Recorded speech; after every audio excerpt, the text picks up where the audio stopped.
शिव ने पर्वत पर बैठकर वार्तालाप कर रहे थे। तब माँ पार्वती ने भगवान जी से बोले, हे प्रभु, आप तो अपने भक्तों की सारी मनोकामनाओं को पूरी करते हैं, इसलिए मेरी यह जानने की बहुत इच्छा है कि आपकी कृपा पाने के लिए कौन सा ऐसा व्रत है जो श्रेष्ठ माना गया है।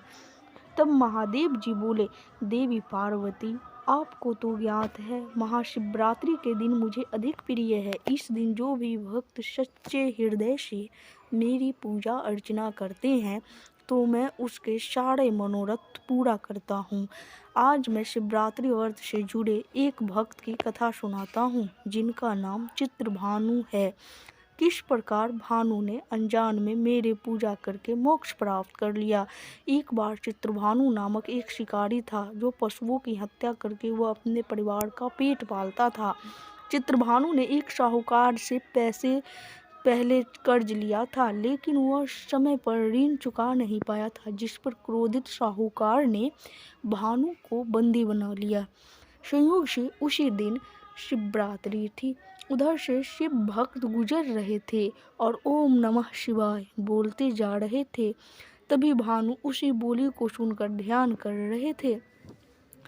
संध्या की समय होती है और साहूकार ने उसे बुलाया और चित्रभानु को बोला कि तुम मेरा ऋण कितने दिन में चुका दोगे। तो चित्रभानु बोला, मैं जल्द ही वापस कर दूंगा साहूकार जी। तब बोले कि ठीक है, अब तुम घर जा सकते हो।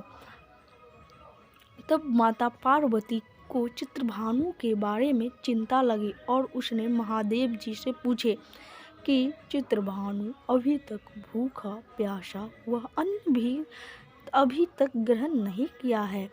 तब महादेव जी ने बोले, हाँ पार्वती, वह अभी तक भूखा प्यासा है, क्योंकि साहूकार ने उसे बंदी बना लिया था। तब भूख से व्याकुल चित्रभानु ने शिकार करने के लिए एक बेल के पेड़ पर चढ़ गए। जिस बेल के पेड़ पर चढ़े, वहां पेड़ के नीचे एक शिवलिंग था, जो बेल पत्तियों से ढका हुआ था। चित्रभानु इस बात से अनजान था। भानु ने जो बेल की टहनियाँ तोड़ी, उसमें से 3 पत्तियों पेड़ के नीचे शिवलिंग पे जा गिरे और चित्रभानु दिन भर भूखे प्यासा रहा। तो इस प्रकार चित्रभानु का व्रत पूरा हो गया और शिवलिंग पर बेलपत्र चढ़ गई। अब मैं देवी पार्वती अब आगे का कथा सुनाता हूँ। ऐसे ही करते रात्रि के एक पहर बीत गई। शिकारी के तलाश में चित्रभानु उसी पेड़ पर बैठा रहा। एक गर्भिणी मृगिनी पानी पीने तालाब पर पहुंचा। शिकारी जैसे ही धनुष पर तीर चढ़ाए तो मृगिनी ने बोली, रुको शिकारी, रुको, मेरी हत्या न करो। मैं गर्भिणी हूँ, जो एक साथ 2 जीवों की हत्या करोगे, यह ठीक नहीं है। मुझ पे कृपा करो और मुझे जाने दो।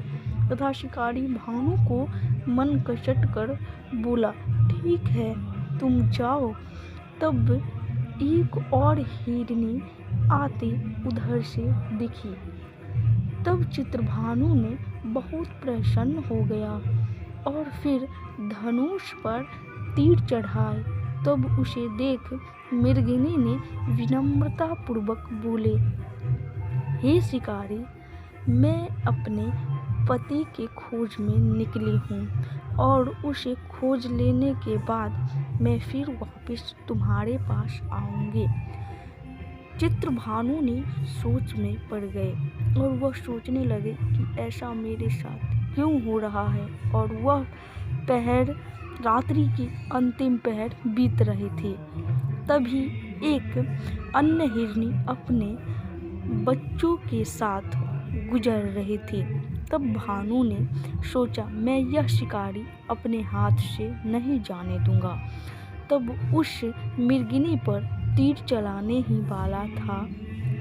तब मृगिनी ने बोल पड़ी, हे शिकारी, मुझे छोड़ दो, मैं इन तीनों बच्चों को इसके पिता के पास छोड़ के आती हूँ। तब भी चित्रभानु ने इस मृगिनी की बात न सुना और बोला, मेरे बच्चे भूख प्यास से तड़प रहे हैं, मैं अब तुम्हें नहीं छोड़ूंगा।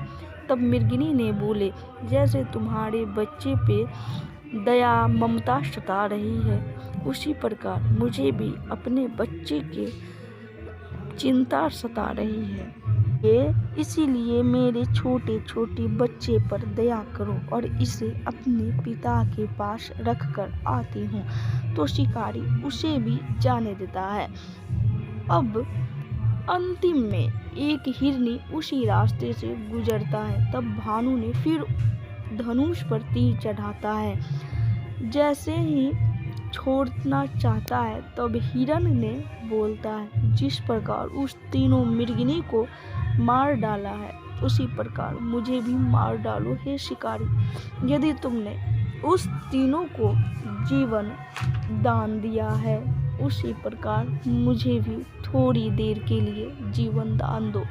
मैं अपने परिवार से मिलकर तुम्हारे समक्ष जल्द ही उपस्थित हो जाऊंगा। इस प्रकार चित्रभानु के साथ जितने घटने बीते थे पूरी रात वह सारे घटना हिरण को बताता है। तो हिरण ने उसे कहा कि जिस प्रकार मेरी तीनों पत्नियां ने तुमको वचन देकर गया है उसी प्रकार मैं भी तुम्हें वचन देकर जाता हूँ। मैं सभी को लेकर वापस आऊँगा, मुझ पे विश्वास करो। शिवरात्रि के अनजाने में व्रत करके शिकारी का मन निर्मल हो गया था और उस पे दया की भावना आ गई थी।